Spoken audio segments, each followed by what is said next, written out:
Well, I think the Los Angeles Chargers appear to be the right spot. I don't know if New England Patriots have enough money for him, not to mention the fact that I don't think it's wise for him to succeed Tom Brady. Tom Brady, the six-time champion, the one that's won 17 division crowns and went to 9 Super Bowls. The Foxborough, New England area absolutely loves him. And, you know, if you're a no-name and you come in there, you're an up-and-comer with some promise, they'll be patient with you. But a guy that's been in the league for as long as Cam Newton has, but has come up short compared to the likes of Tom Brady, I don't think that's the ideal situation for him. I think the Los Angeles Chargers would be a better situation. Remember, as great as Phillip Rivers was as a passer, I mean, the man couldn't move to save his life. He was never a threat to scramble with the football or run with the football. You know, at the very least, Cam brings that to the table. So I think that's a plus, not to mention the fact that Cam has been to a Super Bowl. Phillip Rivers never did take the Chargers to a Super Bowl. And number 3, he's no longer in San Diego. He's in Los Angeles, where even the Chargers players would tell you they play 16 road games a year because supposedly the 8 home games, nobody really shows up to cheer for them. So as a result of all of that, Cam Newton walking into that situation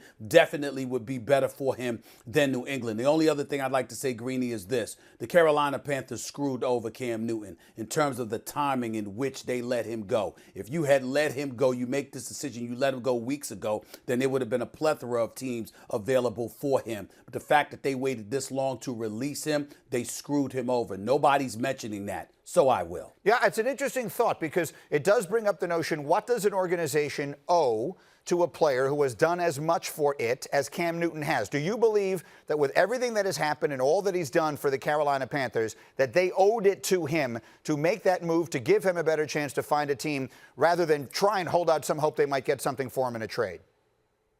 Absolutely. First of all, the owner, Tepper, made it very, very clear when asked about whether or not he supported Cam Newton. He said, we got to look at his physical. We got to see what his physical health looked like. That's number one. Number 2, you go out and get a new coach and Rule who comes from Baylor. And what do? You not only give him $60 million, but you buy him out of his contract in Baylor for $6 million.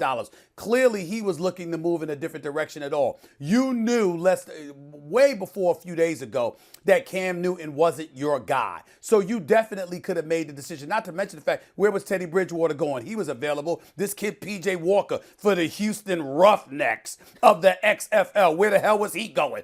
You had available commodities out there that you could have targeted and you could have pursued, which you did. You didn't wait. You didn't need to wait until now to get rid of Cam Newton. You could have let him go earlier. You screwed him over as an organization, and we need to mention that about the Carolina Panthers. I'm sorry to say, they could have treated Cam Newton better. Make the same decision, but you could have shown him more respect by letting him go earlier than you did. Yeah, it's a really interesting point and a good thought because there are a lot of openings for the quarterback position that have since been closed. If he was available 2 weeks ago, it might have been very different. All right, Stephen A. and First Take is coming up in a moment, and Chris Godwin will be a live guest on First Take today, and I can't wait to hear. We have to find out from him what he wants from Tom Brady to give up the number 12.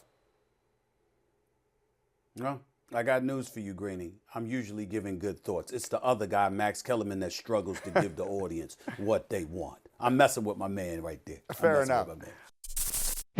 Thank you for watching ESPN on YouTube. For live streaming sports and premium content, subscribe to ESPN+.